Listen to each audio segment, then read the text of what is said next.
What is your mindset going into the project? Like, what are you trying to do? What are you trying to accomplish? Win.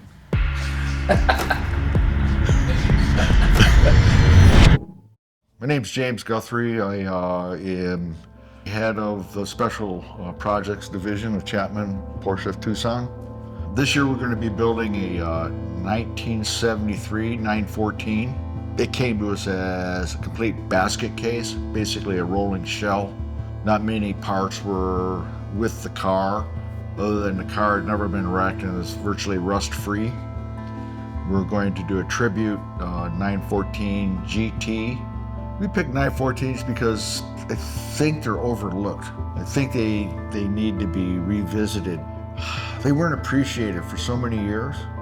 They're still an air-cooled Porsche. As far as feeling different this year, every year is a different challenge. Every year is a different car. Every year is we learn a little bit, maybe a little more artistic. We learn what the crowd likes, what they don't like.